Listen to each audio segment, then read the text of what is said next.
Ha mga kaisan, sinisimot ko po itong kamuting maliliit. Ito oh. Ay kagabi po ay may dumating na bisita. Ay sabi ko babalikan ko nga ngayon bukas. Ay ano mga kaisan, pag hindi ko siya sinimot, parang feeling ko ang laki ng kasalanan ko ba. Basta ganun ako mga kaisan, hindi nga ako makatulog kanina. Kagabi po. Sabi ko sayang. Kung hindi man po ito maibenta ng inay, ipamimigay ko po din ito. Nangihinayang ko pa, sabi ko pag nabulok ito, parang kumbaga konsensya ko ba mga kainsan. Kaya talagang sisimutin ko talaga to.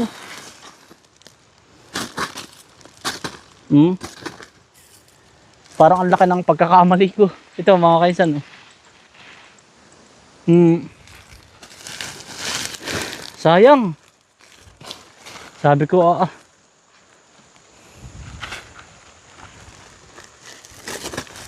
pag hindi ko talaga sinimot. Kahit kami ni Mrs. mga kainsan. Nakita ko nga sa comment ninyo kainsan ang perfect ng ninyo mag-asawa. Hindi po. Nagtatalo din po kami Hindi naman nagtatalo. Kumbaga nagkakatampuhan din. Pero mga isang oras lang. Dahil hindi po pwede akong may kaaway. Kumbaga tampuhang mag-asawa. Ay hindi po pwede ako hindi po ako makakatulog magdamag. Ay away mag-asawa pa halimbawa yan nakakatampuhan din po. Normal na mag-asawa yung lang, kaunting tampuhang away. Sabi nga sa probinsya namin away walang kapararakan. Ibig sabihin kaunting kaya hindi ho pwede. Kaya wala po ako nakakaaway kahit dito sa amin. Wala po. Abidi hihingi ka agad ng pasensya. Ganun lang.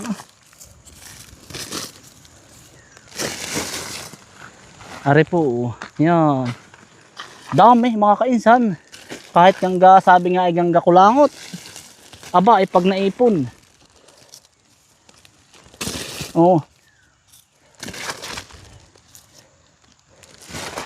Yun nga pag kayo napunta ng Manila, ang daming namamalimos parang nakakaawa parang hindi ka nga makakain ng maayos dahil nakikita mo hindi nakain. Ay ari pa kamuti, ang daming makakakain ito. Kukuhanin ko po pala yung akin lalagyan ng pula. Mga kainsan, kung kayo nga lang malapit din ay naay po. Pagka dami-dami. Yung iba naman sa inyo mga kainsan nagtatampo, hindi ko nababasa yung inyong comment. Ako'y mga kainsan, kumbaga kahit ako'y matagal na nagbablog, nagkakaroon ako ng anxiety pag nakakabasa ako ng bad comments. Kung hindi ko man napupusuan yung inyong comment, minsan po nauunahan ako ng mga bad comments ba. Kahit sasabihin ko matagal na ako nag-vlog hindi ko pinapansin, pero in reality parang na-hurt ka din. O kaya minsan dire-diretso lang ang basa ko, puso ng puso lang, pero binabasa ko minsan pagkaya ko talaga. Minsan kasi mga kainsan merong mga bad comments talaga na alam mo yung basta parang ang laki ng kasalanan mo na wala ka namang ginagawang masama. Nasatang ulo ko. Yun mga kasi hindi ako nakaka-focus. Kaya minsan ang suggest po sa akin ni Mrs., huwag ka na magbasa. Ako na lang. Si Mrs. naman sinasabi din sa akin di na din ako. Yun po yung awan ko, anxiety daw yun sabi. Para bang ina-advance kong mag-isip. Pero minsan naman hindi ko na talaga siya pinapansin. Yun naman pag nakakita po ako ng mga bad comments, lalo po ako nagpupursige sa buhay. Ewan ko ba yung iba siguro maka-comment lang para masira yung araw mo.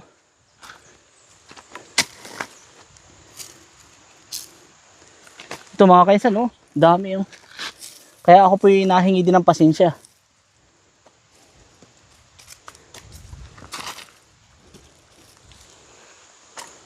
Pamuo. Mumulot lang mga kainsan.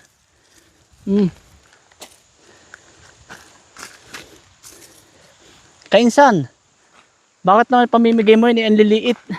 Aba, ay ang may gusto lang naman mga kainsan, hindi ko naman ipinipilit. Oh, hindi ko sumagay, ay ito kuhanin mo, hindi ho. Kung sino may gusto, ay tuwan-tuwa nga po eh. Wala naman pong natanggi. Aba, ay kainsan, ay biyayayaan kahit maliit. Nagkakaari nga daw munggo, balatong. Eh mas maliit iyon, kinakain namin, iyaan pa. Siya nga naman, natawa din ako eh.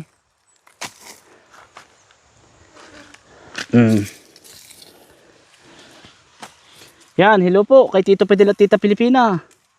Hello po sa inyong lahat, mga kainsan.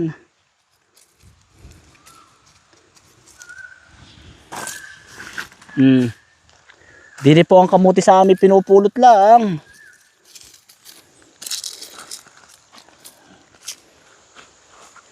Yahara ko rin sa daan. Oh. Mga kainsan, oh. Yan.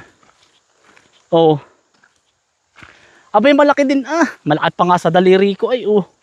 Tiyan mo.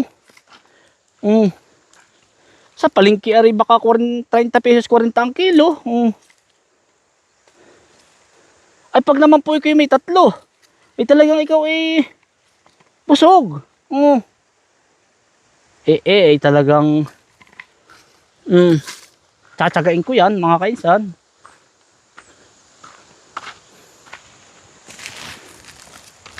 Kahit po ako'y gabihin, makukonsensya naman ako pag itinabulok.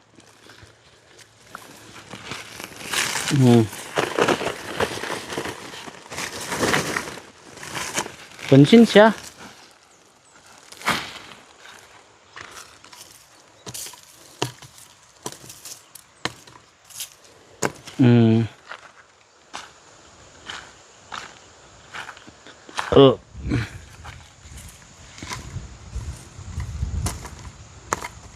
Ay yung iba naman mga kainsan, ay kung makakamit ay hindi maganda. Yung mga nagmumura, ay ano sama nung ganun. Sabi ko ba't kaya nagmumura? Parang sobrang laki ng ginawa mong kasalanan, eh wala ka namang ginagawa. Ay nagmumura eh. Yun daw nakabasa ako ngayon nung ganun mga kainsan, mga nagmumura sa comment. Yun daw ay ano, ganun ng kinalakihang pamilya, ganun yung kinalakihang ang tawag doon yung nasa paligid. Kumbaga lagi nagmumura yung mga magulang, mga kapatid, ganun. Kaya daw yung iba, hindi mo rin masisisi. Akala nila normal. Nagmumura yung iba.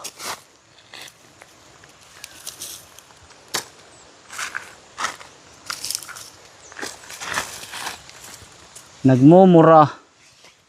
Ay ikaw naman, para maapektuhan ka rin. Kahit mo sabihin hindi ka maapektuhan ka pa rin. Ewan ko lang. Minsan sabihin mo sa sarili mo, hindi ako mapapaapekto. Pero parang alam mo yung andar na andar yung isip mo. Kahit di mo isipin, talagang papasok eh. Yung sabi nga ay kahit di mo isipin man, andar na andar. O di mamaya masakit na ang ulo mo. Andar na andar bang basa. Gayon. Kaya minsan hindi ako nagbabasa ng comment, pero binabasa ko rin pag okay ang ano ko. Kumbagay prepare ko muna yung sarili ko. Pero ito mga mas kumbaga sa 10,000 comments, isa lang ang nagmumura. Parang gayon mga kainsan. Halos lahat naman ay good. Mga good vibes naman. Lahat. Halos. Nakakatuwa naman. Tapos ang isa pa mga kainsan sa mga nababasa kong comment sa inyo. Kainsan. Ako ay may sakit. Ay yan. Get well soon po sa inyo lahat. Ay ikaw lang ang nakakapagpagaling sa akin na araw-araw panonood. Ay yun po ay para sa akin ay nakakataba po yun ng puso. Kumbaga po basta Nakakatuwa na po yun na na-appreciate ko po. Sobra-sobra. Na hindi mo alam na yung lifestyle mo araw-araw. Maay pa oh.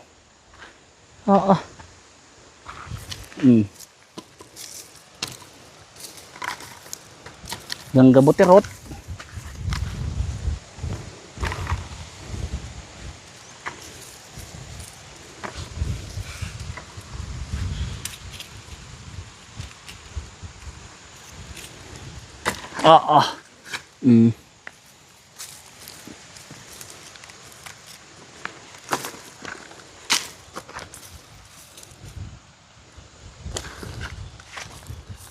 Nagsisimula na pating mag-summer mga kainsan.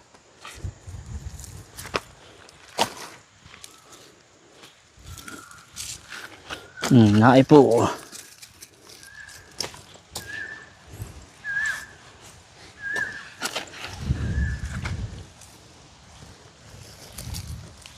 Yan.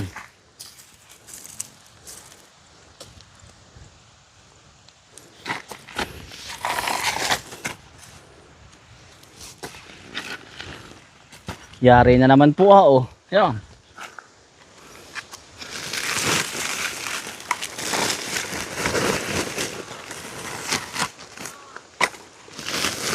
Kaya po aking inaati-atik ha mga kainsan. Naranasan ko din mga kainsan na ano, pag hindi nagtrabaho po, hindi kakain. Mahirap po pag ano mga kainsan ha, pag walang laman ng sikmura. Naranasan ko po yan. Yung walang pambili ba. Bagay hindi naman sa walang pambili, yung mahirap talaga. Yung piso is pabalik-balik ka na sa wallet, may wala pa. Ang hirap mga kaisan, kaya rin inaatik ako. Kung sinong may gusto nga, edi kanya. Mahirap.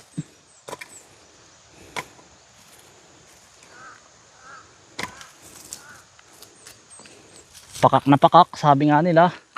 Oh. Aray, kamuti po. Ay, kamuti. Oh. Aba. Mga kaisan, oh. Yan po, kamuti. Yari na mga kaisan na rin kabaak. Doon naman tayo sa isang luang, yung may tanim na. Aba, eh, marami din ay. Kulang-kulang kalahating sako, malaking sako. Isang karga nga po pala ito. Daruin mo yan mga kainsan, mga kasaya. Oh. Aba, oh.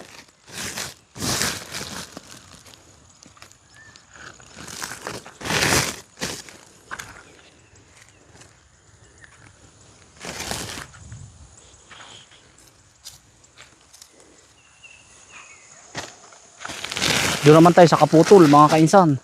Doon, sa kabila.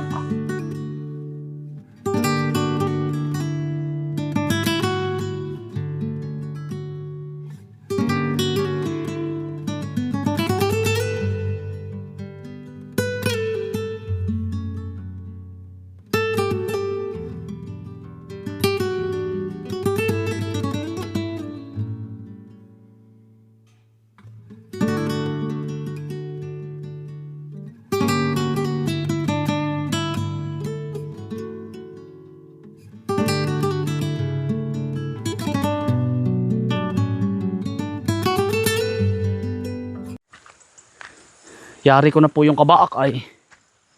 Hindi tayo. Ang dami pa rin ari. Saan nga ba nagsimula? Ayan pa oh, yan, dini na pala. Yan, ari. Ay, dini pala nagsimula, ari. Yan, babaybayin po natin lahat yan. Mamulot ay hindi biro. Maghapong nakayuko, di naman nakatayo. Di naman makaupo. Yan oh, mga kaisan. Pulot pulay.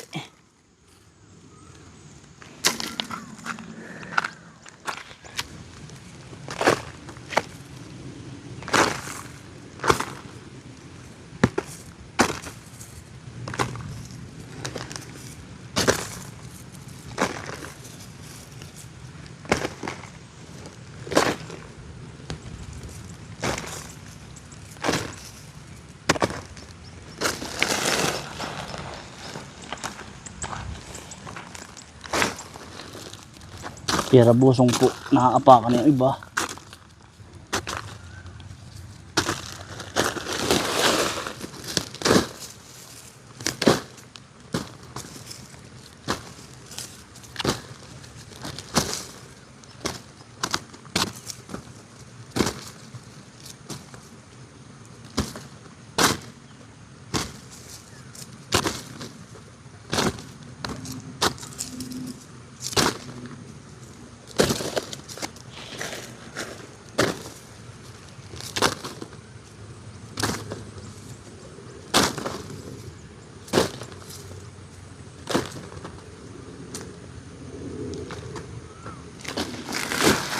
Naipa po, oh.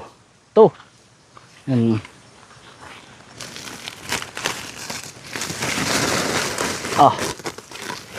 Mararamihan pa ata yung isang sako, Makainsan, oh.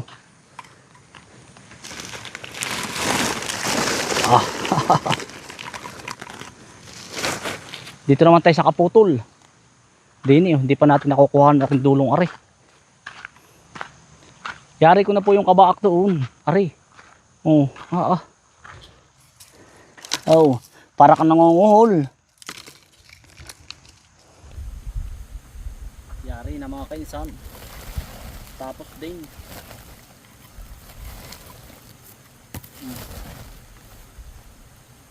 Yun, yung kapartner mga kainsan. Doon ko ilalagay.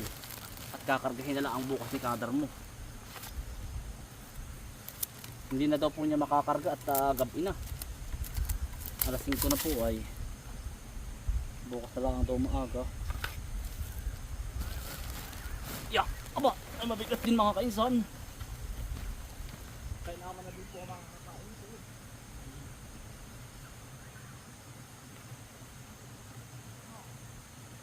Nangyari po ay mga kainsan.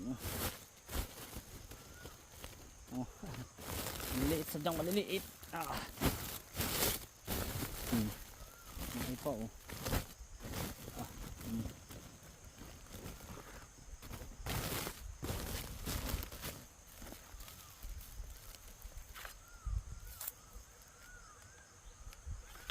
Mga kaisan, pauwi na po tayo. Titingin po muna ako ng kalabasa. Tsaka itatanim ko po yung kamuting iyon. Yung may tanim pa dong dalawang iras. Matutuyo lang. Nadun pa rin po kami sa talong ay. Yari na po ngayon tapos ng gamasan.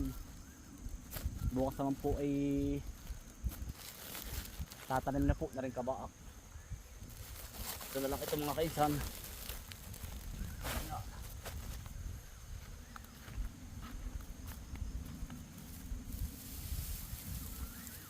Yan mga kaisan, maraming salamat po sa inyong pagsama at ingat lagi mga kaisan. Stay humble and God bless. Peace. Bye. Salamat po.